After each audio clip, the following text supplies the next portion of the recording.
We got fed up of being sidemen for Paul.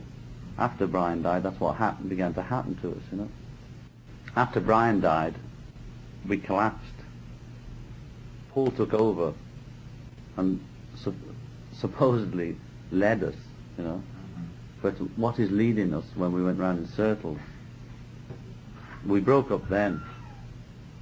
That was the disintegration, you know. The Beatles broke up Upon before after we Brian died. had a break was you said, you know, when the band broke up, when the Beatles actually broke up. Did you think at that point that that was pretty much the end of your career? I mean, did you know, because you put out a couple of albums within that year when you broke up? I did, but no, when it broke up, I mean, me personally, I sat in the garden saying, oh, what'll I do now? And, you know, it was a bit of a drag. It broke up, even though we all wanted it. I mean, we had been working steady for 8 years, and we'd been these brothers, and, you know, suddenly, like, that was over, and it was like, Why did they want it? Do you know? why? No, because we all wanted it, Oh, okay. because we'd all grown up a little more, and we weren't prepared to put in the time and energy for each other. And let's get to something else. When you, if you and John and Yoko do meet, though, you're not really gritting your teeth. No, we're good friends. Yeah. Well, all of that about her being the problem with the group, is that slightly silly that one woman could be so much of a problem? No, the group had problems long before Yoko came along. Many problems, folks.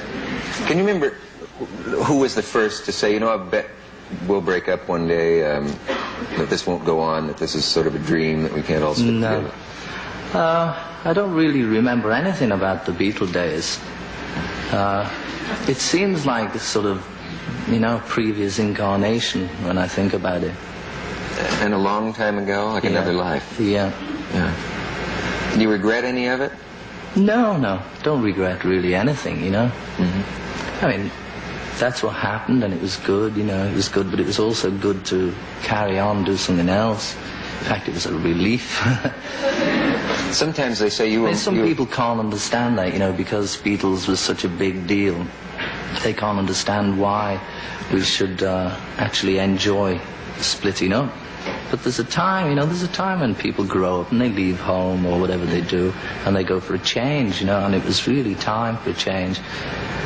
Don't you think a lot of people just envied the idea of being world celebrities, though? And being, well, some people, you know, would go on and on forever singing the same tune and playing the same gig if they were making some money, you know.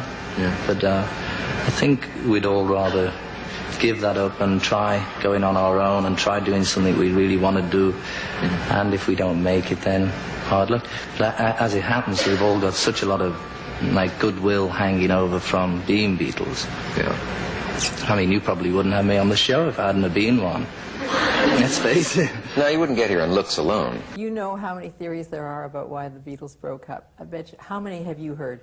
35? One or two. You got too rich, you got too isolated, you got too tired. Lennon got too radical. What's your version? That we'd come full circle. It was actually kind of a 10-year period, the main thing. It was a surprisingly short time, really, I thought. But we started off in Liverpool, and we wanted to go and be famous, wanted to write a lot of songs and have a lot of success everywhere, which is basically everyone's aim. You know, any group starts up, that's pretty much what they all want. So we wanted to do that.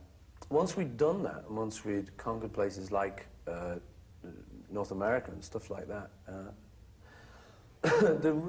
I think we began to feel that we'd done it, and that all we were now going to go into was just do it twice. And for the Beatles and the whole thing, I think people started to think, we don't really want to do that. And I think the other factor was that we were also getting to the age when most people leave the army and get married, or leave the club. You're bringing in the wicked women here. The wicked women who broke up the Beatles. Let's bring them in. Bring in the broads. No, so I think the point was that during the Beatles was the only relationship we really had time for.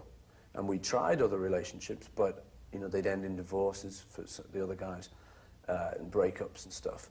Because you couldn't really compete. No women could compete with the Beatles. That was just a joke, bringing the broads.